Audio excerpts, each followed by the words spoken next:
பொங்கல் பண்டிகையை முன்னிட்டு புதுக்கோட்டையில் நடைபெற்ற சிறப்பு வார சந்தையில் 2 கோடி ரூபாய் அளவிற்கு ஆடுகள் விற்பனை செய்யப்பட்டுள்ளது. இது தொடர்பான விவரங்களோடு எமது செய்தியாளர் ராஜ்குமார் இணைப்பில் இருக்கிறார். ராஜ்குமார், பொங்கல் பண்டிகையை ஒட்டி சிறப்பு சந்தையில் எந்த அளவுக்கு ஆடுகள் விற்பனையாகி இருக்கிறது?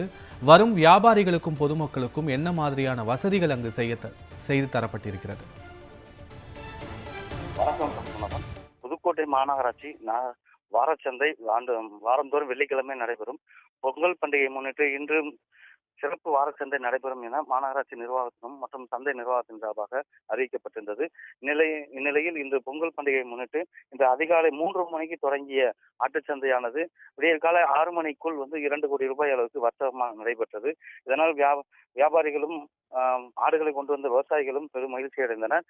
கடந்த ஆண்டை விட இந்த ஆண்டு 50 லட்சம் ரூபாய்க்கு அதிக அளவுக்கு விற்பனை செய்யப்பட்டிருப்பதாக நகராட்சி நிர்வாகத்தினர் தெரிவித்துள்ளனர்.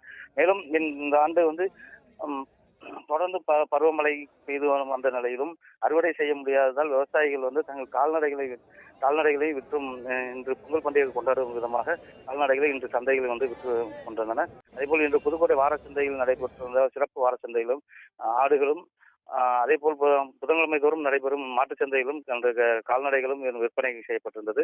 இன்று நடைபெற்ற இந்த ஆட்டுச்சந்தையில் அதிகாலை 3 மணி அளவில் தொடங்கிய இந்த ஆட்டுச்சந்தையில் 3 மணி நேரத்திலே சுமார் 2 கோடி ரூபாய்க்கு வர்த்தகம் நடைபெற்றதால் விவசாயிகள் பெரிதும் மகிழ்ச்சி அடைந்தனர்.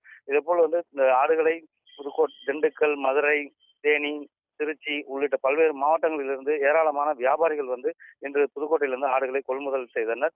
இந்நிலையில் அப்போ கடந்த வாரம் இயல்பான சந்தையில் நடைபெறும் ஆட்டுச்சந்தையில் நடைபெறும் விற்பனையை விட இந்த சிறப்பு சந்தையில் ஒரு ஆட்டின் விலை 1000 முதல் 3000 வரை கூடுதலாக விற்பனை செய்யப்பட்டதால் விவசாயிகளும் ஆடு வளர்ப்போரும் பெரிதும் மகிழ்ச்சி அடைந்தனர். பத்மநாபன். காட்சிகளோடு விவரங்களுக்கு நன்றி ராஜ்குமார்.